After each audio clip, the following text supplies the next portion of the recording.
9:30. Morning, everyone. Let's start with the pledge of allegiance. I pledge allegiance to the flag of the United States of America and to the republic for which it stands, one nation, under God, indivisible, with liberty and justice for all. The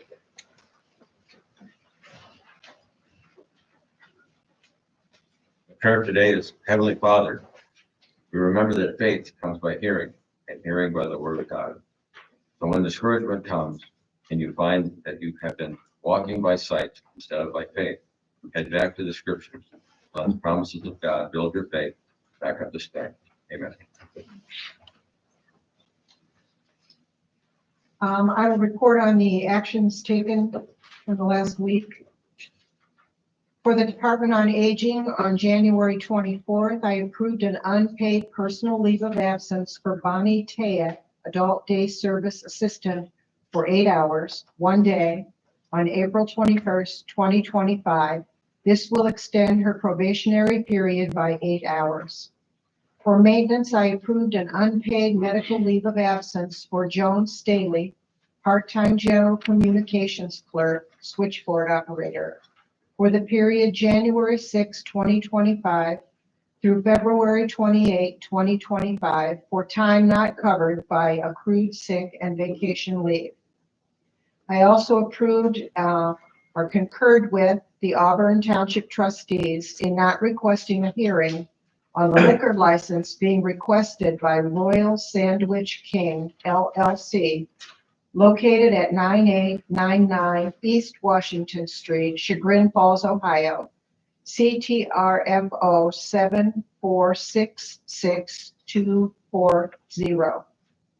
On January 27, I approved hiring for maintenance Anthony Rickard to the position of custodian, number 1906, to be effective February 18, 2025, at the rate of $18.14 per hour, grade 5, step 5, with a 1-year probationary period. This offer of employment is contingent upon the successful completion of the required pre-employment conditions. I'm working on it. Okay. I moved mine and I went, wait a minute, it's in something like this. Why do they keep going up?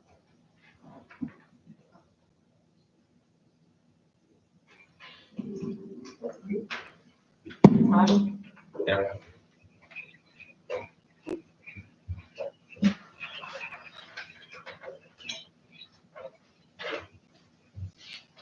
Anything else on that? That's all I have. That's all right. Thank you. Item number 2, the Commissioner's Office requesting the board approve and execute the minutes for the meeting of December 27th, 24. So move. Second. Mr. Spiller. Aye. Mr. Kirby. Abstain. Mr. Moore. Yes. Item number 3, Commissioner's Office requesting the board approve and execute the minutes for the meeting of January 7th, 2025. So move. Second. Mr. Spiller. Aye. Mr. Kirby. Aye. Mr. Moore. Yes. Morning. Morning. Okay, today's financials include a supplemental in the Commissioner's Capital Reserve Fund Phase 2 for the courthouse expansion project and contract services, equipment, and other expense accounts. There's a cash transfer from the general fund to the Phase 2 Capital Reserve Fund for money that will be needed for the courthouse expansion project. Among the encumbrances is a contract purchase order from the Commissioners in the miscellaneous equipment account to purchase 8 portable 800 megahertz radios, 4 for the dog wardens and 4 for emergency services. There's also a travel request from Job and Family Services to attend the Ohio Council on Welfare Fraud Annual Training Conference. And among the vouchers are $26,910 from ADP to DocuSign Incorporated for the 2025 annual renewal of electronic signature software services, $13,000 from the Commissioner's Office to Maximus US Services Incorporated for contract related to the 2025 representing 2023 costs, cost allocation program, $34,322 from the Common Police Court to Courtview Justice Solutions for services related to the court's case management system, and $31,362.15 from the engineer to Interstate Auto and Truck Body LLC for a truck repair to truck number 94. So the transfer for the courthouse expansion project, that's a $10 million transfer. Yes, this is the $10 million, the ARPA money that we have been using to pay for salaries and payroll out of the general fund in order to build that balance up so that we get transferred. Okay, I understand. Is there a motion on financials? So move. Second. Commissioner Spudler. Aye. Commissioner Brinkley. Aye. Commissioner Wolf. And then the next item on the agenda, we spoke briefly about this last week in regards to oil and well gas revenue. So this is the Commissioner's Office is requesting the board approve an encumbrance and expenditure for the Geauga County Agricultural Society for oil and gas well revenue received through December 31st, 2024 in the amount of $350.92 from a well located on the Geauga County Fairgrounds property. And this is an agreement we have with the Yes, fair board, I assume. yes. I'll move to approve. Second. Commissioner Spudler. Aye. Commissioner Brinkley. Aye. Commissioner Wolf. Yes. Thank you very much.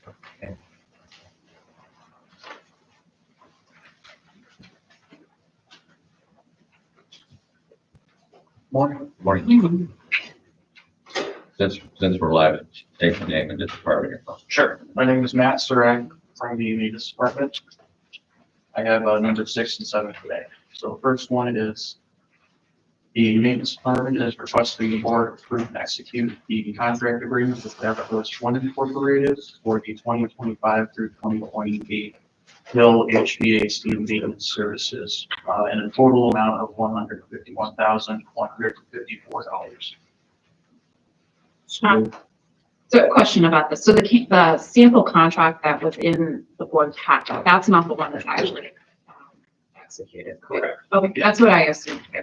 Yeah, we just need to attach everything that we received in the bid Okay, as part of it. okay, that makes, Yeah. that's kind of what I assumed. I just wanted to. Right. Air Force One is pretty good at really fluffing up contracts. That's why it's, as thick as a book. Yeah, it was a lot of pages. That's all right. Yeah. I'd rather too much than too little. Right.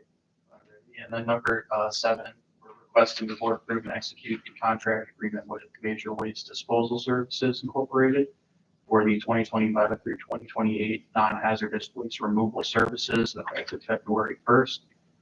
In an amount not to exceed $118,766.60.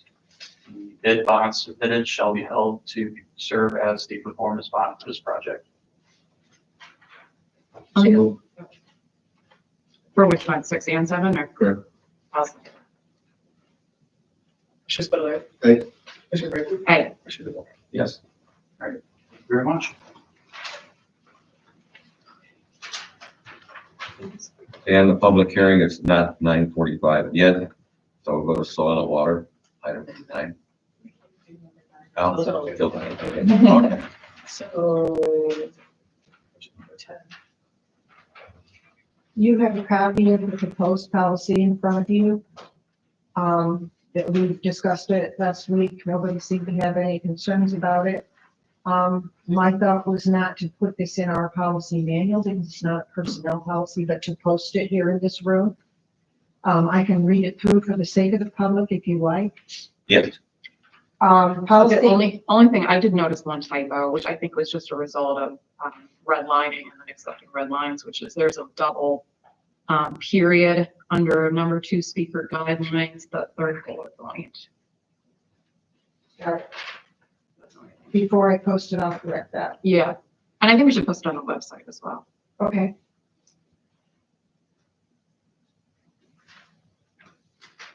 Policy on public comment of what? I did make one correction to it before she gave it to you, and that was to correct the Commissioner's General email address to the most current.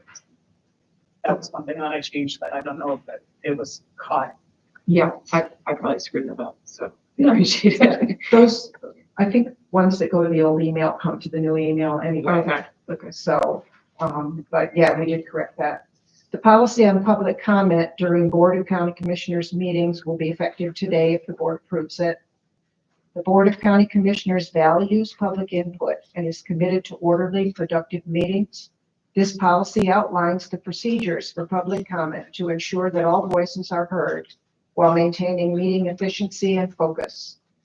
The public comment period, the board may invite members of the public to provide comment after the completion of the meeting agenda. Members of the public wishing to speak, commenters, must raise their hand to be recognized by the board. The board may require commenters to sign up on a designated sign-up sheet prior to the public comment period. The public comment period will last up to 20 minutes unless extended by a motion of the board. Speaker guidelines. After being recognized, each commenter shall state their full name and address before making comments or asking questions. Each commenter will have up to 2 minutes. I'm ready for you. To address the board. The county administrator or designee will monitor and enforce time limits for all comments. Commenters are kindly asked to refrain from disorderly or disruptive conduct. Public comment during a special meeting of the board will be limited to the advertised purpose of the meeting in order to comply with Ohio law. Additional options for public input. In addition to providing comments during meetings, members of the public may submit questions or comments to the board via the commissioner's official email address or regular U.S. mail. Submitted comments will be reviewed and considered by the board at a subsequent meeting as appropriate. Is there a motion?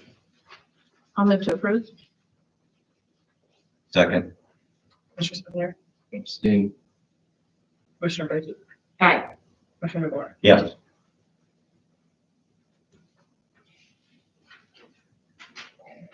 I don't know what time it is. I don't have a watch on. 9:42. 40. So yes, 3 minutes. We got 3 minutes to go. It's time to start signing. Would you like me to skip to the discussion about a Facebook and LinkedIn page very quickly? I've given Yes. you some documentation for that. Sure. I know that we discussed this at the board's planning session for this new year, and everyone seemed to be in favor of having a little bit more social media presence on behalf of the Board of Commissioners. I was in a meeting with Frank Antonucci from AVP yesterday, and he indicated that he would like to offer to assist us in creating a Facebook page and perhaps a LinkedIn page. Locked down is how he described it. I know that we had discussed it, and I have some concerns about the lack of policy undergirding that right now. And so a locked down version would be that comments would not be, would be able to accept comments right at the beginning until we have some policy and frankly, some administrative help to monitor that. So it would just be informational, similar to what we're already doing with the commissioner's website. So they just need some guidance from the board if you want us to go ahead and proceed with that or not. And I don't know, does that require a motion or a nod or what? Thoughts? Yeah, obviously I'm good with that. I mean, the thing I brought up with LinkedIn specifically for the other two commissioners, maybe are unaware, is that when you post the job right now, the county administrator posting is kind of like LinkedIn's generic icon. That's just some blue boxes. And it doesn't make the posting look very official, in my opinion. We should have like our county seal there instead. So if we create a LinkedIn page, I think that gets the job posting and makes it look more professional and legitimate.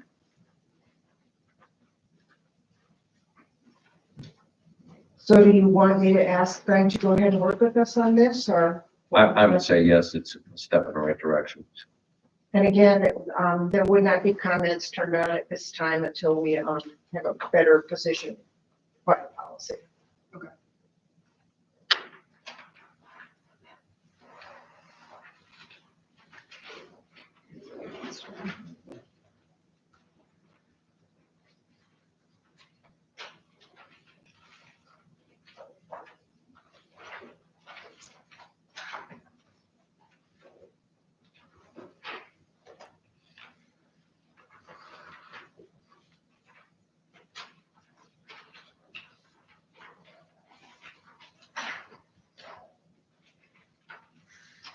30 seconds.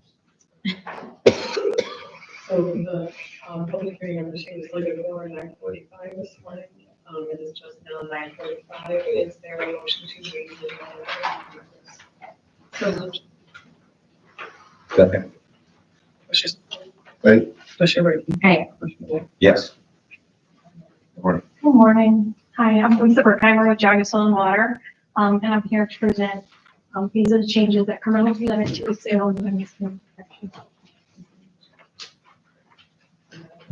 Else they're doing them once you're, with those. Yeah, thanks. Yeah. Can you raise your right hand for me? Do you swear to testify truthfully under penalty of perjury? I do. Like I said, I'm Lisa Berkheimer with Geauga Soil and Water, and I'm here to give you a quick summary of the changes, but a little bit of background regarding these regulations. The changes to the water management and sediment control regulations updated 2025 are part of the Geauga County Commissioner regulations. Geauga County was the first county in the state to have such regulations. They started back in 1979, and since then, the regulations have been frequently updated, especially following the introduction of the EPA's Phase 2 program.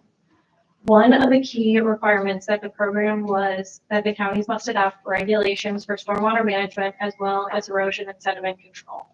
Now, every 5 years, when the EPA updates its construction general permit, we make sure that our regulations are updated to match. So it's time for an update here in Geauga County.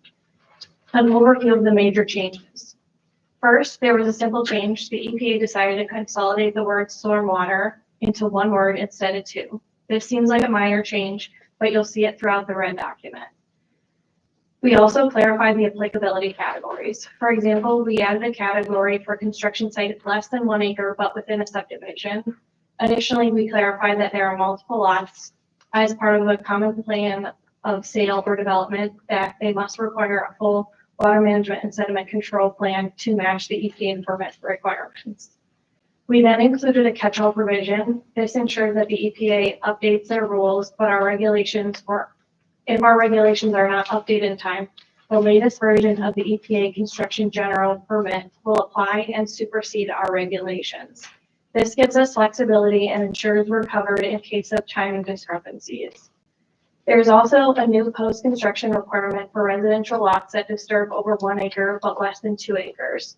These sites need to show that stormwater runoff from their homes is being properly managed, meaning it must flow through grass and infiltrate into the ground rather than being connected to a storm sewer system.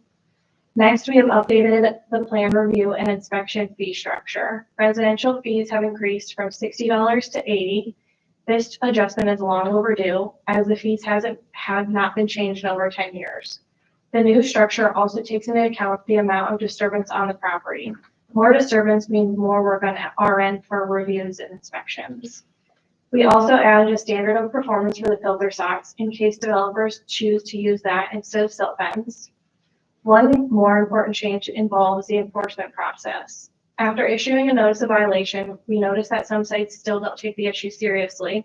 So after consulting with other counties, we added provisions that allow us to charge re-inspection fees.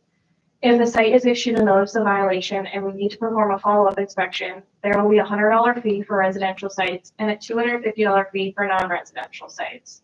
The goal here is to incentivize quicker compliance. If you're diligent and take care of the issue by the time of our inspection, there won't be a charge. Lastly, we established a deadline for construction sites to submit their final documentation. Sites will now have 2 months after project completion to submit the paperwork, including as-built and long-term maintenance agreements. This ensures that we're not waiting around for months after the project is finished. So that's a quick summary of our changes, along with a few grammatical errors and updates to keep things clear and consistent.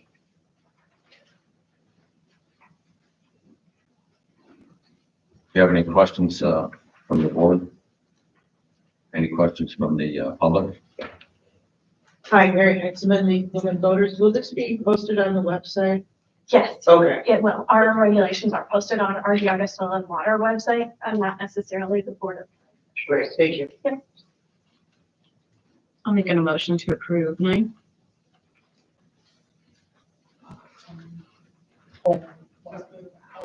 Oh, we gotta move first. Okay, And then we'll do it. got it. So no further comments, questions? We'll close the public hearing at 9:49. And then I have a motion Second. Commissioner Spudler. Aye. Commissioner Brady. Aye. Commissioner Wolf. Yes. Thank you. Thank you.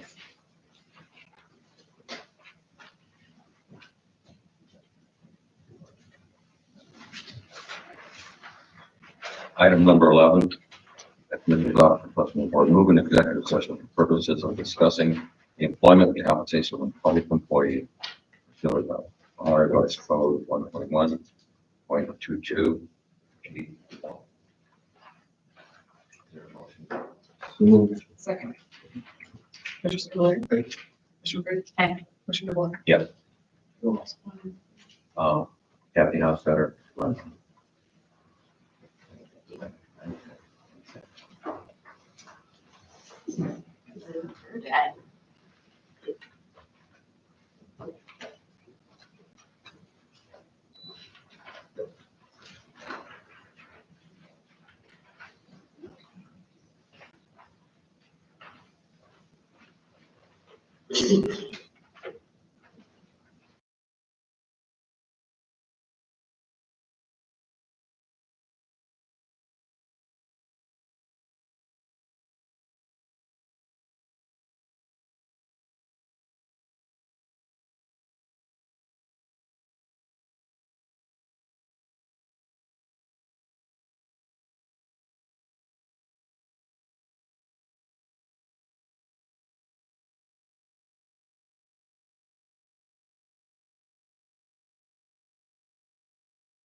Just can't.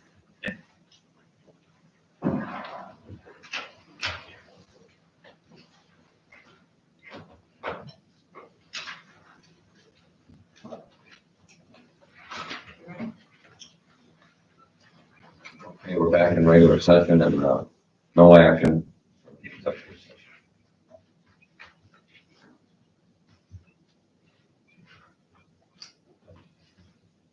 Number 12.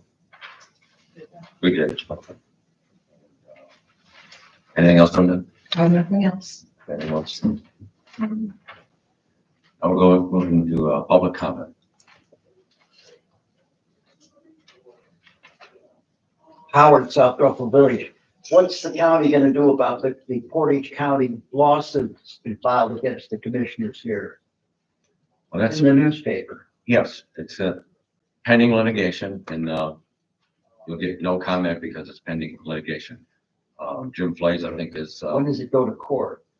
oh, we don't know that yet. If it even goes Been to court. served papers yet? Not really.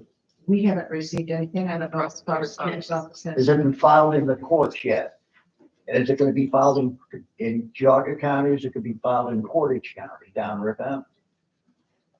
Well, if it is in Portage County, then, I'm sure our prosecutor will ask for it to be to a Who's neutral gonna place. represent the It Geauga? was already County? filed. It was filed already. It was filed in Portage. Okay, You have to go out and hire private people, or can the prosecutor, Flays handle the whole show? prosecutor will. He will definitely handle the whole Yes. show. Oh, when will we know about that? Well, Depending on when the court addresses it.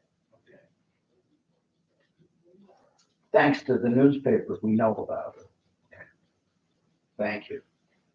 Love so. very welcome. Anybody else? So I just want to confirm, I had heard earlier that Mr. Plays might be, like that it would be sent to insurance. So that's different from you saying that Mr. Plays would do it. So can you, like, clarify that? There is an insurance component and, but our HR person would like to answer that. Sure. We did get papers on that 2 days ago. It has been submitted to our liability insurer, which is Corsa. They are in the process of reviewing it because we just did receive the papers. They will, definitely designate counsel. I have a call in and I'm going to be speaking with the, attorney there at Corsa, but they just received it. So right now, there isn't anything definitive except it's in their hands and it's being reviewed, and that's our Corsa liability insurer.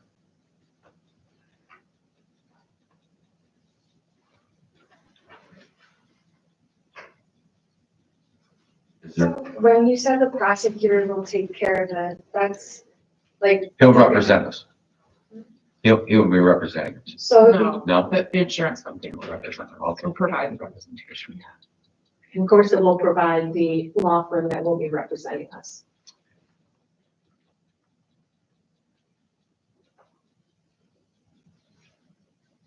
Okay.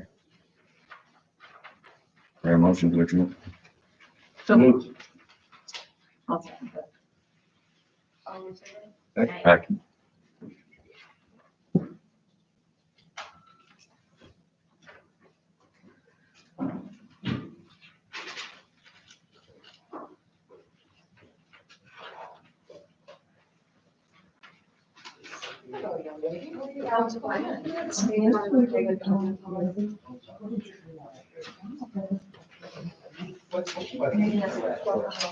I heard, yes. I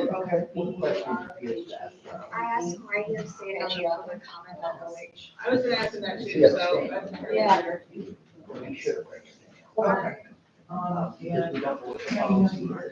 They read it out loud. I'm gonna post it, but yeah, I can. I'm gonna post it on the wall. I just wanted to know why you were saying, like, I'm not, Why wasn't it? Yep. Sound good? All right, thanks. It was probably approached one. Automatic. We're given this information up front. I'm gonna put it from. Excuse me? State rep for it.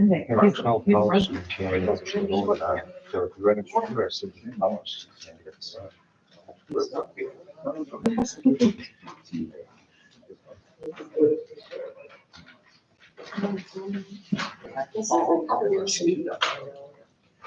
Anastasia, you got everything you need?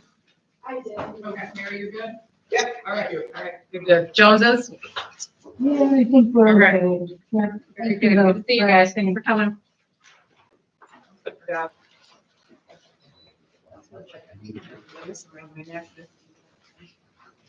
Oh, I did a story about the lawsuit. It's on our website. Is it on your website? It has some of the things that you're going to see.